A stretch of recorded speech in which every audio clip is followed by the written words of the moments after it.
Hello, my name is Melisa Dimitrova, and I'm a student from Sungkyunkwan University of South Korea, Seoul. I'm a student of the Media and Communication Department, and today I am a participant of this conference. I'm currently a second semester student, and I'm very interested in the topic that I will be presenting today. The topic that I am presenting today is regarding ex-President Trump's framing of the virus as a China virus on Twitter and the rise of Asian hate crimes. With individuals relying more on the conveniences of what the new technological developments have to offer, now more than ever, social media and the internet have become the tools to keep people connected to each other. Moreover, since the beginning of the worldwide pandemic in March of 2020, the world has changed, unrecognizable to many. It is also no surprise that the ex-President Trump's presence on social media, especially on Twitter, has been gaining a lot of attention from the media, but also from supporters and non-supporters of his ideologies. His bold and racist statements during the public speeches, as well in his online speeches on Twitter, have been causing a lot of chaos and commotion. With having such immense freedom of speech, Trump has been sharing his personal thoughts regarding the pandemic COVID-19 situation, and he has been constantly referring to it as using inappropriate racist remarks.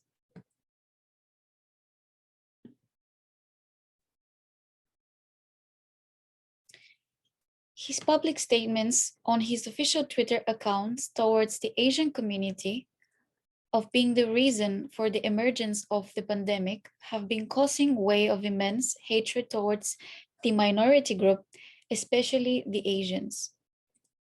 Despite having researchers show that hate crimes have declined during 2020, this could most probably be the reason for the inability of people to go outside due to the COVID-19 restrictions.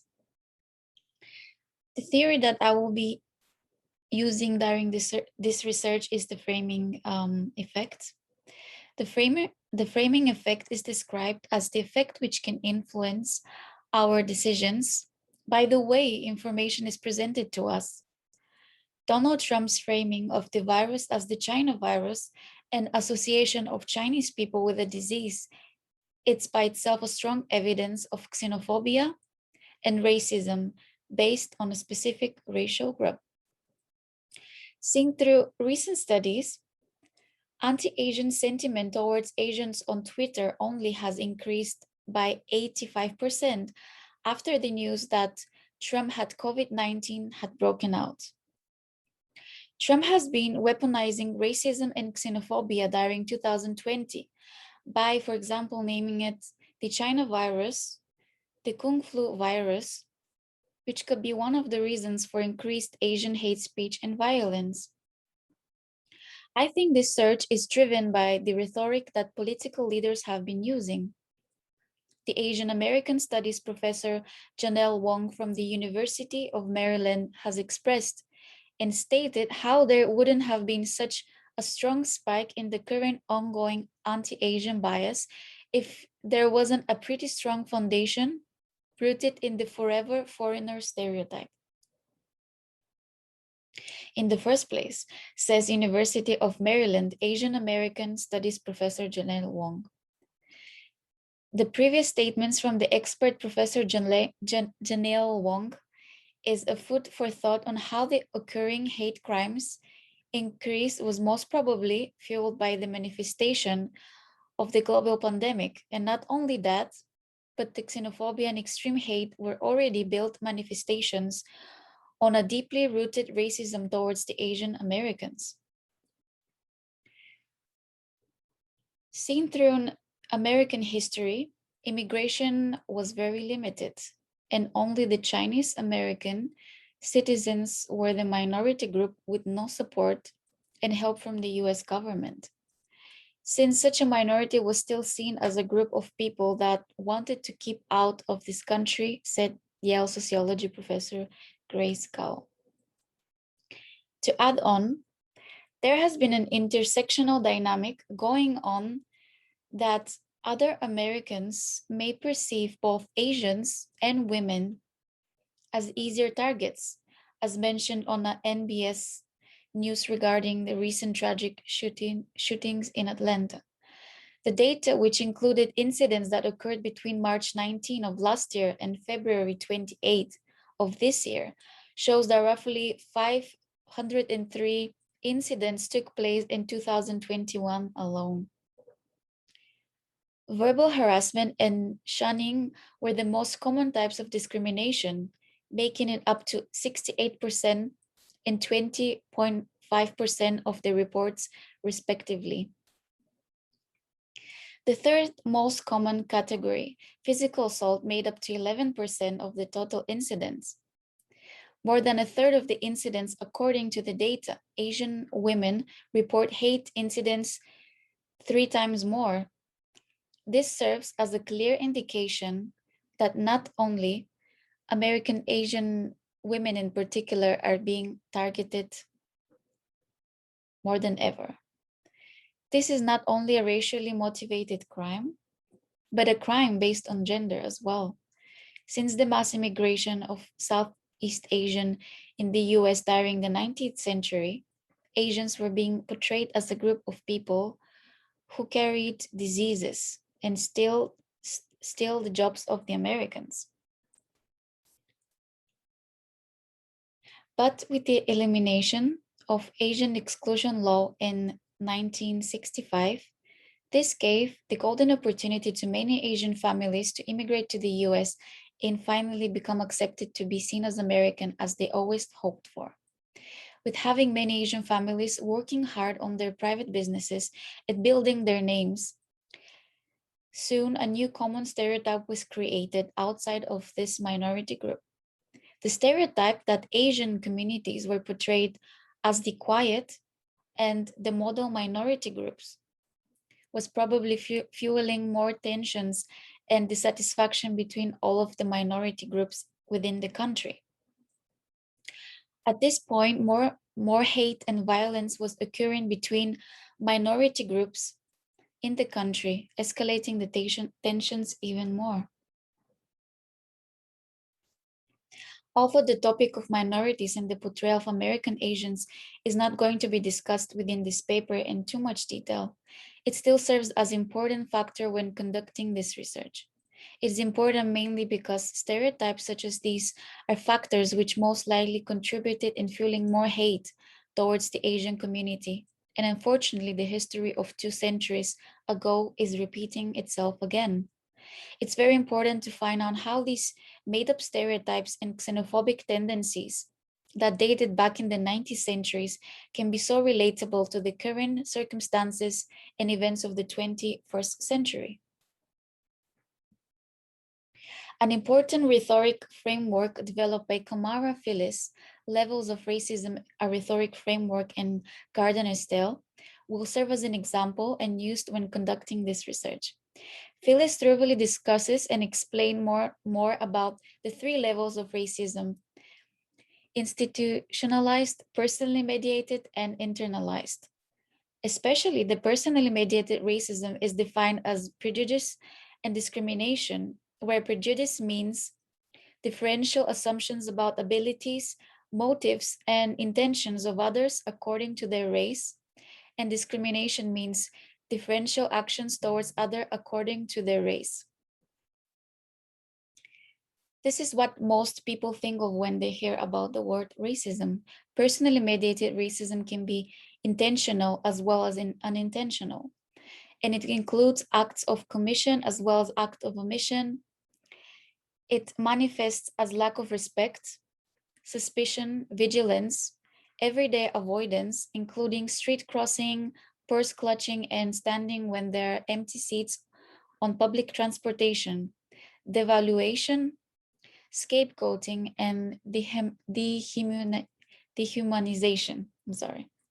By using the theoretical framework, more can be understood regarding the behavior of individuals who commit hate crimes in the online and offline space, how exactly their communication patterns manifest themselves through the personally mediated racism and what racial discrimination acts are committed through Donald Trump's framing of the virus as the China virus. The main purpose of this study is to bring light to the importance and severity of the recent events happening around the world, but in the US in particular. The rise of Asian hate crimes have been increasing in an unbelievable vast speed, more than ever before. It is no surprise that the anti-Asian harassment protests have been turning the world upside down. Since the beginning of the Black Lives Matter movements across the country, just after George Floyd's death, the anti-Asian hate protests have also been steadily manifesting and have turned into reality for many Asian American citizens. The current ongoing xenophobia is built on deeply rooted racism towards the Asian Americans, but will be argued that it follows months of xenophobic rhetoric by former President Donald Trump, who often has been using inappropriate racist names of the pandemic and associated with the Asian Americans. By having Donald Trump associating Asian Americans with disease, this by itself is evidence of occurring framing effect. And now, because the origins of the coronavirus have likely been traced back to a wet market in Wuhan, China, this information has renewed racist jokes and statements about the type of food that Asian Americans eat. Dating back in history, there were particular framing of the Chinese Americans for eating rats, living filthy in overcrowded places. This was merely a very common trope within the American popular culture, says Princeton University history professor Ben Liu Williams. The American Chinese were also used as medical scapegoats after the bubonic plague spread in the late 1800s, according to the San Francisco public health researcher John Trane after. And it seems that immigration policy was not the only place where such discrimination was occurring. The recurring association of Chinese Americans with the ideas of being dirty or nation of carrying illness is without question tied up with xenophobia. Perhaps now with the pandemic having started from the wet market in China, many individuals have been starting to put the blame on the Asian minority groups beyond of Chinese nationality, but any individual with distinctive Asian facial features. To add on, this is one of the reasons why many people who have similar East Asian facial features become the victims of terrible hate crimes, and even when they're not a member of the Chinese community. A very recent hate crime that had occurred in the city of Atlanta in the US had left 8 people dead, a majority of whom nationality was described to be Korean and not even Chinese.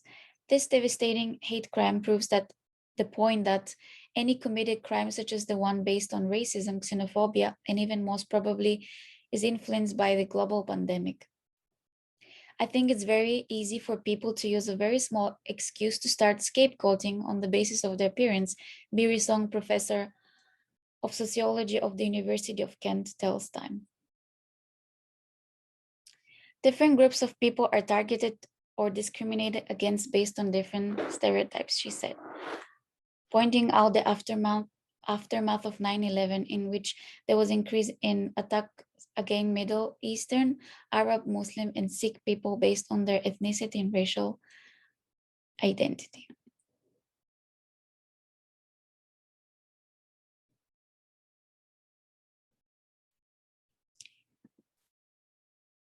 The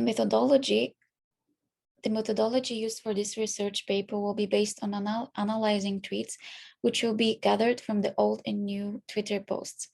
The tweets that contain keywords and hashtags, linguistic references, with any racial slurs, pseudonyms characterizing Asians to being a disease, as well as connecting them to being the cause of the coronavirus outbreak, will be examined especially thoroughly. Important hashtags and keywords include China virus, the Kung Flu virus, yellow peril, and Ching-Chong virus. To be able to gather more accurate results, not only Donald Trump's public tweets will be analyzed, but also the tweets of other users, use the same keywords and hashtags that mention all of the above. It is important to find the answer whether Donald Trump's racial remarks on his Twitter account have influenced to more Twitter users to believe and support his ideology. This research will have to analyze the communication patterns influencing the Asian community. By doing a discourse analysis, the results of this research paper could provide a more clear picture of how many individuals were committing Asian hate crimes online.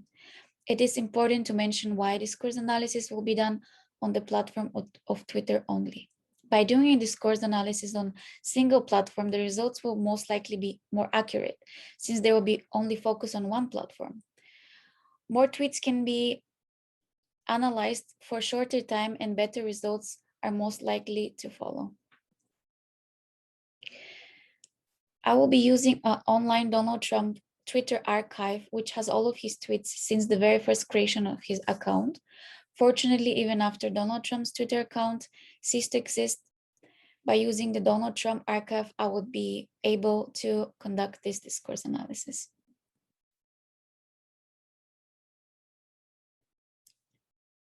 Moreover, there is the option of selecting to see tweets on the specific date, as well as the option to see only liked and retweeted tweets, which will be a huge help while conducting this discourse analysis. What communication patterns can be seen through his public speeches? How his words can contribute to be an influence for increased levels of racism and xenophobia. This is my main goal of this research. It is a little short a presentation, as you have mentioned, but I hope that I could show my intentions and what is my goal of conducting this research, because I think it's a very important topic, and with the ongoing current events, it's a very important topic to do. We have to stop this, and we have to give more education to people on why this is happening and how this could be avoided in the future, hopefully. Thank you for your attention today, and I hope that you have enjoyed this presentation. Thank you very much and have a good day.